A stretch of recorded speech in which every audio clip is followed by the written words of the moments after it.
नमस्कार, मी सोनाली. दिवाळी फराळाच्या या सिरीजमध्ये मी तुम्हा सगळ्यांचं पुन्हा एकदा खूप खूप खूप स्वागत करते. तर आज आपण बनवणार आहोत रसरशीत असे शेवेचे लाडू. लाडू बनवल्याशिवाय दिवाळी आहे असं तर वाटतच नाही. जर तुम्हाला बुंदीचे लाडू पाडताना जरा रिस्क वाटत असेल तर तुम्ही साध्या सोप्या पद्धतीने असे शेवेचे लाडू बनवू शकता. अगदी बुंदीच्या लाडूपेक्षाही खूप टेस्टी असे हे लाडू लागतात. तुम्ही पाहू शकता मऊ लुसलुशीत असे होतात, अगदी तोंडात टाकताच विरघळतात. इथं मी तुम्हाला वजनी आणि वाटी दोन्ही प्रमाण सांगितलं आहे, त्यामुळे तुमचे शेवेचे लाडू अगदी मऊ लुसलुशीत आणि रसरशीत असे बनून तयार होतील याची मी तुम्हाला खात्री देते. रेसिपी खूप साऱ्या छोट्या छोट्या टिप्स सोबत मी तुमच्यासोबत शेअर केली आहे, त्यामुळे व्हिडिओ शेवटपर्यंत अवश्य बघा. रेसिपी आवडली तर व्हिडिओला एक लाईक नक्की करा आणि चॅनलवर नवीन असाल तर चॅनलला सबस्क्राईब करायला विसरू नका. चला तर रेसिपीला सुरुवात करू. तर इथं मी घेतलेलं आहे अर्धा किलो बेसन पीठ. स्वच्छ चाळून घेतलेलं आहे. वजनी प्रमाणात म्हणाल तर हे अर्धा किलो बेसन पीठ आहे आणि या वाटीच्या साह्याने मोजाल तर ते बरोबर 4 वाट्या बेसन पीठ भरतं. जरी वजनी बेसन पीठ आपल्याला माहीत असलं तरी सुद्धा वाटीने एकदा मोजून घ्यायचं, म्हणजे आपल्याला पाण्याचा अंदाज कळतो.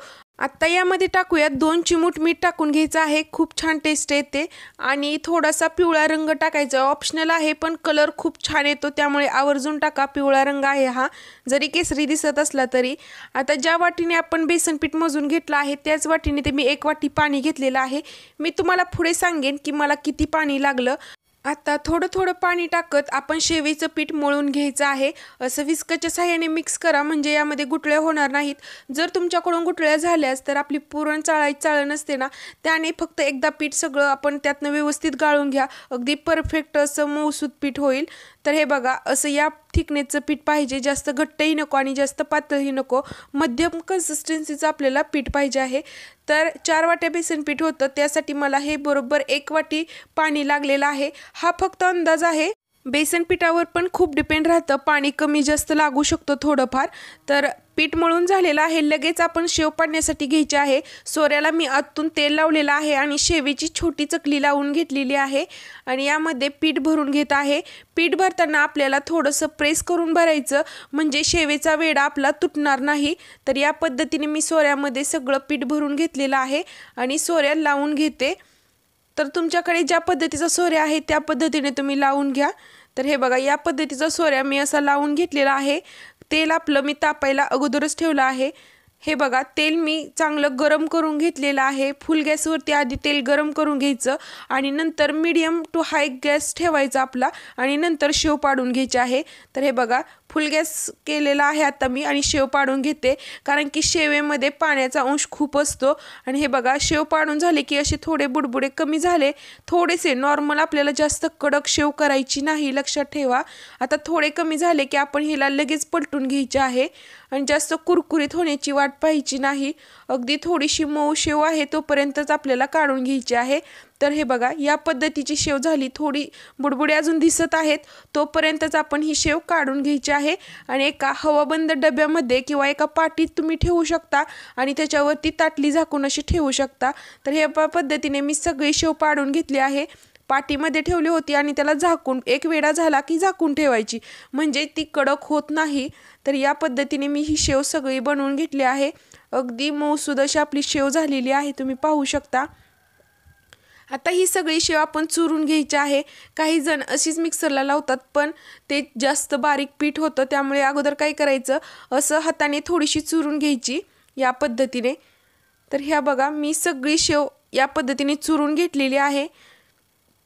आता काय करायचं, आपण जे मिक्सरचं भांडे असतं त्यामध्ये थोडी थोडी शेव टाकायची आहे. अगदी 2 आपल्या हाताच्या मुठी येतील एवढी शेव टाकायची आणि अगदी 1 ते 2 सेकंद पल्स मोडवरती आपल्याला ही फिरवून घ्यायची आहे. या पद्धतीने जास्त पीठ करायचं नाही. शेवेचे कणसुद्धा राहिले पाहिजेत. शेव लाडू आहेत म्हणल्यावर शेवेचे कण तर हवेतच. तर या पद्धतीने पाहू शकता, असे शेवेचे कण दिसत आहेत, असे आपल्याला ही फिरवून घ्यायची आहे. अगदी 1 ते 2 सेकंद फिरवायचं आहे फक्त. याच पद्धतीने मी सगळी शेव फिरवून घेतली आहे मिक्सरला, पाहू शकता. जसं शेवेचं स्ट्रक्चर आहे तसं आहे. आता हे झाकून ठेवूयात आणि आपण पाक बनवण्यासाठी घेऊयात. शेव झाकूनच ठेवायची, म्हणजे ती मऊ राहते. पाक बनवण्यासाठी तर मी मोठी कढई घेतली आहे, त्यामध्ये टाकून घेते अर्धा किलो साखर आणि या वाटीने मोजली तर ती बरोबर 2 वाट्या साखर भरली. त्याच्या निम्म म्हणजे आपल्याला 1 वाटी पाणी टाकायचं आहे. मग किंवा साखर बुडेल इथपर्यंत आपल्याला पाणी टाकून याला मिक्स करून घ्यायचं आहे. आपल्याला ही साखर पूर्ण वितळून घ्यायची आहे. या पद्धतीने पाहू शकता. तर हे बघा आपली साखर पूर्ण वितळलेली आहे. अर्धा किलो बेसन पीठ होतं, त्याच्यासाठी आपल्याला अर्धा किलो साखर लागते. तर या पद्धतीने बघा मी साखर पूर्ण वितळून घेतलेली आहे. अगदी 7 ते 8 मिनिटात हा पाक बनून तयार होतो. तुम्ही पाहू शकता. आता यामध्ये टाकूयात थोडासा पिवळा कलर टाकायचा. नाही टाकला तरीही चालेल, पण लाडूचा रंग खूप छान येतो, त्यामुळे आवर्जून टाका. आणि या पद्धतीने मिक्स करत राहूयात. गॅसची फ्लेम आपल्याला मीडियम ठेवायची आहे. तर हे बघा पाक झाला ओळखायचा कसा, तर उलटण्याला असं घ्यायचं आणि जो थेंब पडतोय ना तुम्ही पाहू शकता, अगदी असं दाटसर पडला की नाही समजायचं आपला पाक बनत आलेला आहे. आणि आता तुम्हाला दुसरी ट्रिक सांगते. एक तारी पाक पकडायचा आहे आपल्याला आणि पाण्यामध्ये असं टाकायचं आणि या पद्धतीने अशी गोळी होते का पाहायचं. जास्त ही कडक करायची नाही आपल्याला. या पद्धतीने बघा असा सेम पाक धरायचा आहे. जास्त तुम्ही कडक पाक धरला तर तुमचे लाडू कडक होतील, हे नक्की. तर या पद्धतीचा पाक आपल्याला हवा आहे. पाक बनवून तयार आहे. आता जे आपण शेव चुरून ठेवले आहे त्यामध्ये हा पाक टाकून घ्यायचा आहे गरजेनुसार.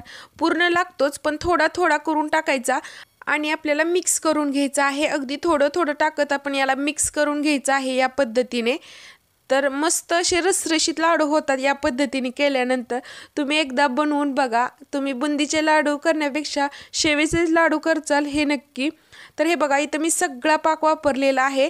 आता यामध्ये टाकूयात आपण वेलची पूड. शेवटी वेलची पूड टाकायची म्हणजे त्याचा फ्लेवर खूप छान येतो. जर तुम्हाला आवडत असेल तर तुम्ही ते काजू बदामाचे काप तुपामध्ये तळून सुद्धा टाकू शकतात, पण पारंपरिक पदार्थ असेच खायला खूप छान लागतात. तर आता ते मिक्स करून झाल्यानंतर मी 10 मिनिटासाठी याला झाकून ठेवलं होतं, म्हणजे आपली शेव आहे ना थोडासा पाक पिऊन घेईल आणि एकदम रसरशीत अशी शेव लागल, पिठाळ लागणार नाही. आणि आपण याचे मिक्स करून लाडू बांधून घेऊयात. तर या पद्धतीने मी लाडू बांधून घेत आहे. तुम्हाला जेवढ्या आकाराचे पाहिजे आहेत तेवढे तुम्ही बांधून घेऊ शकता. अगदी सहज बांधले जातात. मी थोडासा एक मनुका लावून घेतला आहे वरती बेदाना. खूप छान टेस्ट येते. तुम्हाला अजून एक बनवून दाखवते. तर पाहू शकता अगदी अलगद बनतात लाडू. खूप दाबायची सुद्धा गरज पडत नाही. तर बघा एक बेदाना लावून असं मी बनवून घेतलेले आहेत. खूप छान होतात. अगदी मऊ लुसलुशीत होतात. तोंडात टाकताच विरघळतील असे हे लाडू बनून तयार होतात. रेसिपी कशी वाटली नक्की कमेंटमध्ये सांगा. आणि या प्रमाणात बरोबर 30 लाडू बनून तयार होतात. तुमच्या बांधण्यावर आहे की तुम्ही केवढे बांधता आहेत ती. माझे तर बरोबर 30 लाडू बनून तयार झालेले आहेत. प्लेटमध्ये तेवढे नाहीत, पण अजून मी बांधायचे ठेवले होते. जेवढे आहेत तेवढे तुम्हाला दाखवलेले आहेत. रेसिपी अगदी परफेक्ट झालेली आहे. तुम्हाला मी एक तोडून सुद्धा दाखवते. तर बघा अगदी रसरशीत असे मऊसूद लाडू आपला बनून तयार झालेला आहे. अगदी तोंडात टाकताच विरघळेल असा हा लाडू बनून तयार होतो. तर अर्धा किलो पिठामध्ये बरोबर माझे 1 किलो ते 1.25 किलो लाडू बनून तयार झालेले आहेत. तर कशी वाटली तुम्हाला ही आजची शेवेची रेसिपी आवडली असेल तर व्हिडिओला एक लाईक नक्की करा. आणि चॅनलवर जर नवीन असाल तर चॅनलला सबस्क्राईब करायला विसरू नका. तुम्ही पण या दिवाळीला हे नक्की लाडू बनवून खा. व्हिडिओ पाहिल्याबद्दल मनपूर्वक धन्यवाद.